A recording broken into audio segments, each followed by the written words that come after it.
Tokotala CGTV, maman CGTV, papa Michel Mayabou CGTV, CGTV, Africa CGTV, Europa. Abonnez-vous sur Congo Gold TV et n'oubliez surtout pas de cocher la sonnette quand vous vous abonnez pour recevoir des notifications de chaque mise en ligne des nouvelles vidéos. Je suis Sama Lukonde Kienge. Je suis fils de Faustine Caputo et de Stéphane Lukonde, tous deux décédés. Je suis né à Paris, un 4 août. Et donc j'ai fêté récemment mes 43 ans. Je suis marié et père de 3 enfants. Je dois préciser que je suis garçon unique d'une famille de 8. Donc j'ai quand même 7 sœurs autour de moi. Et donc quand j'ai atteint l'âge de 12 ans, mon père a choisi de m'envoyer à l'internat pour façonner ma personnalité. Et donc, c'est comme ça que j'ai passé un examen sélectif pour être admis à l'Institut technique de Mutoshi, où j'ai fini mes études secondaires. C'est ça l'option que j'avais choisie, chimie industrielle. En 2001, malheureusement, mon père est décédé cette année-là, et j'ai dû rentrer.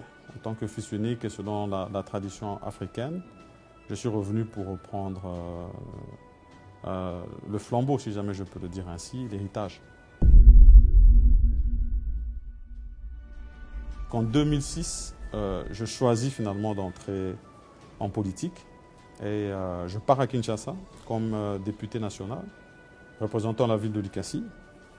Et je suis parmi les plus jeunes. J'ai 29 ans à cette époque-là. Je suis le plus jeune député de cet hémicycle.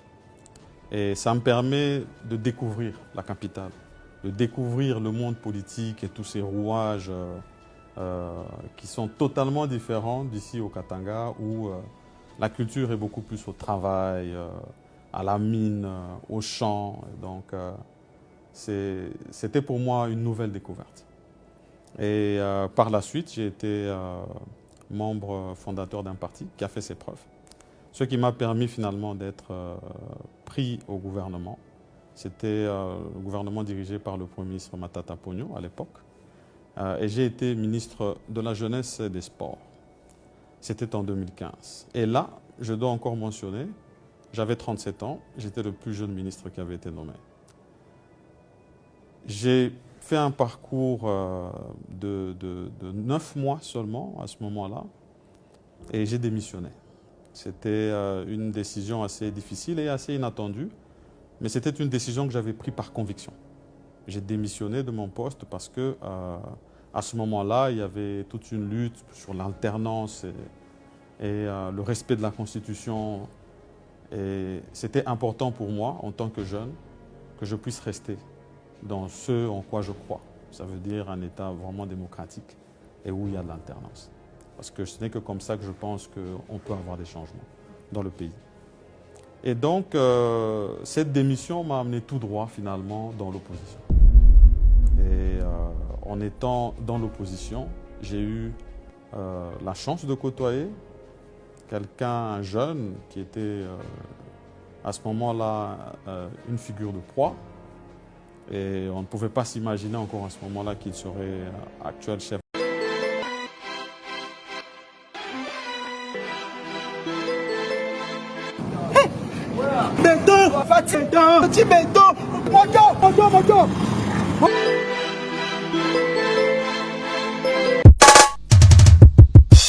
Les discours du président Félix Tshisekedi Tshilombo, 6 minutes il y a détermination. Biso tokolinga yo Tshisekedi Tshilombo, biso tokolanda yo Yevachi papa lobaka, les peuples d'abord.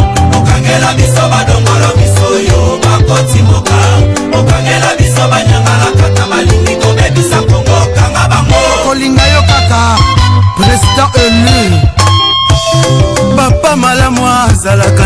susi ya bana na ye weza faci tovota yo na tina toyebi ye bakongole tosimba na makasi mpona tosunga papa Chilombo Kisalume banda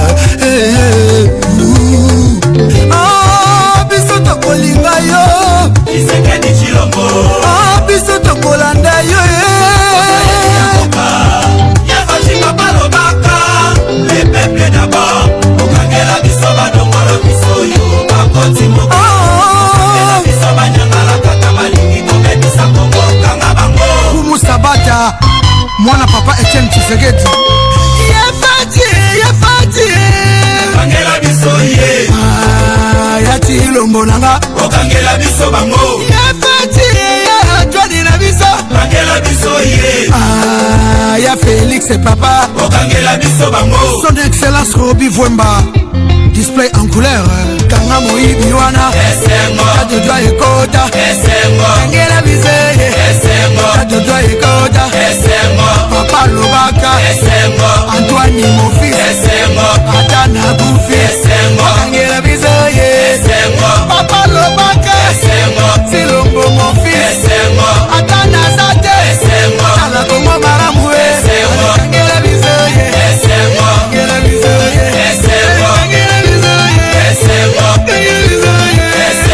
papa lobaka Tshilombo mon fils ata na kufi le peuple d'abord le peuple d'abord le peuple d'abord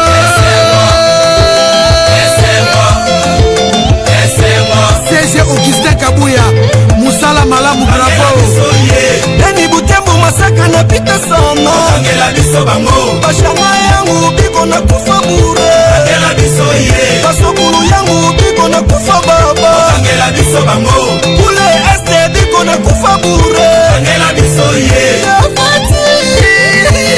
okangela biso bango okangela biso ye okangela biso bango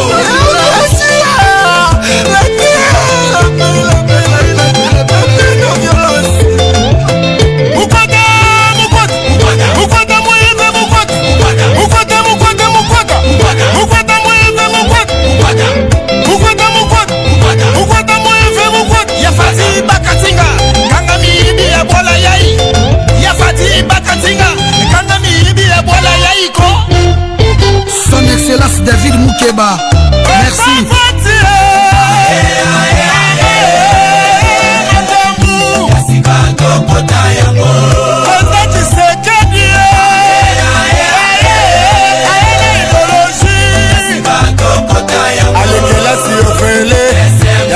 ezala te bakonzi baleka na Kongo basala yango te eloko silitation eye union sacré eye bisu mabilo aye baati lukwebo aye nomindongala aye gabriele emoke aye mwana nzemi aye ano ezala te bamama bilanga bakota bajournaliste bazala baartiste kutu bakota basali ya nzambe bazala edika penda bimi tobetela Fatima Boko Jean-Marc Kaboum 520 giga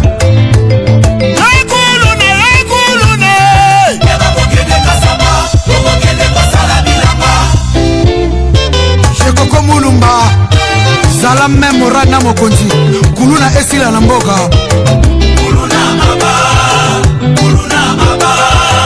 moyibi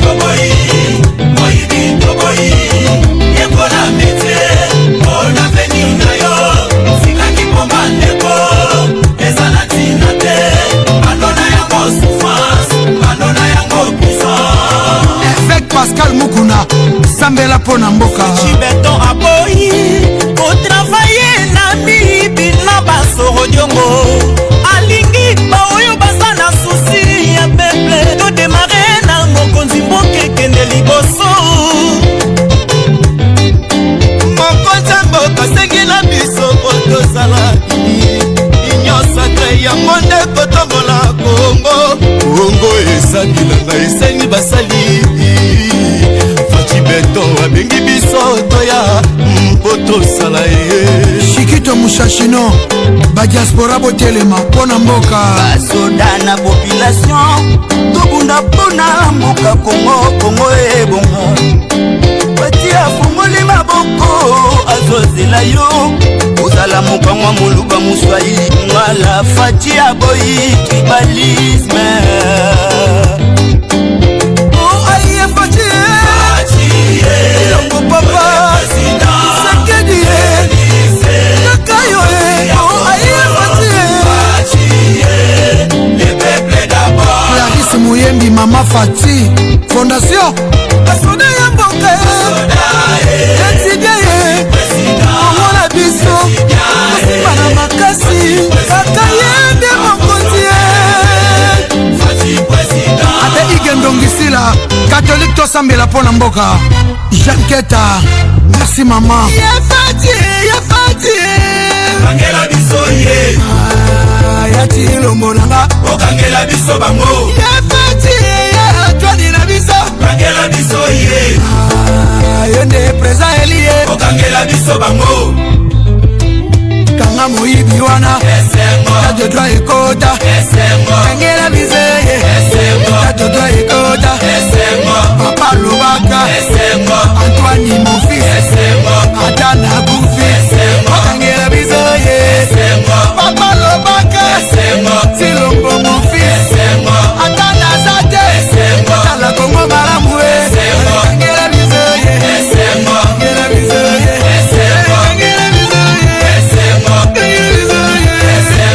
papa lobaka silombo mon fils ata nakufi les peuples d'abord les peuples d'abord les peuples d'abord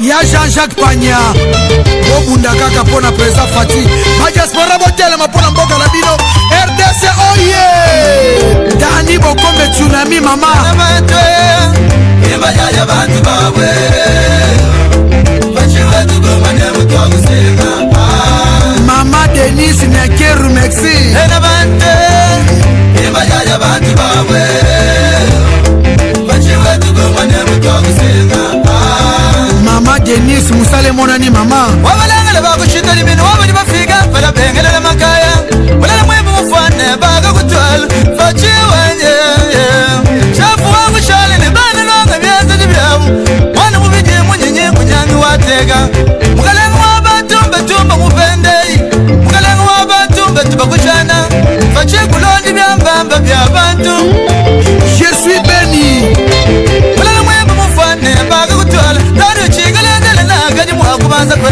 mutoko bakayikwene mwe uwamichika bwe kukulabeyi le peuple d'abord waboli web fachiwa mamwenye isindoro uji ujila kwa bolu weba kainu kwa tichisungwa chichenu mwana abantu bawaga bamba Zambe tala beni makabwe kosila mokolonini papa kwa chifunjiru kwete kisindore bakombata nyonso totelema basi nde makambu grand frère musomba bakwimbira lelo Felix mukalenga wabantu lelo mukalenga mbwakuya kwete mukalenga bwe bukwena ubufile ni mutweyi bweba mukubeshe kwanza miwa misumba fachiwa dolare fachiwa dispeniri kaye unjina mubobolu bweba fachiwa ni ashale chimwene no chebo wabalengele bakushiti nyimino wabali bafike mpalabe kelele makaya wana badi badila bobolu bweba mukalenga wabantu fumwadi tunga Yafachi Béton, mon président du projet du Congo Mujima. Je m'appelle Bondesma les grands animateurs. Mugwata, tout musique. Yafachi Mugwate, tout musique. Béton, Mugwate, tout kasuika. Yafachi Mugwate, Kanye Mito, tout musique. Tout Mugwate, Fachi tout Mugwate, tout musique. Tout Yenende, tout Mugwate. Signora Wujila, Chazembwe, Chatikasha, Chazembwe, Watikasha, Wazembwe,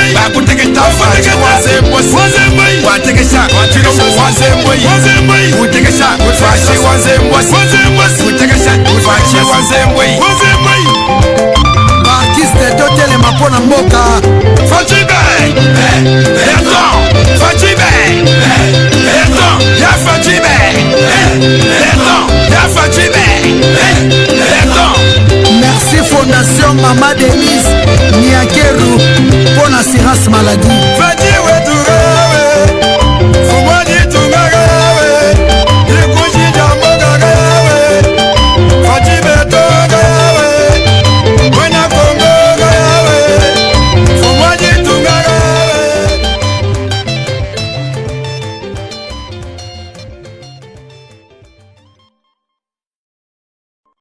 Abonnez-vous sur Congo Gold TV et n'oubliez surtout pas de cocher la sonnette quand vous vous abonnez pour recevoir des notifications de chaque mise en ligne des nouvelles vidéos.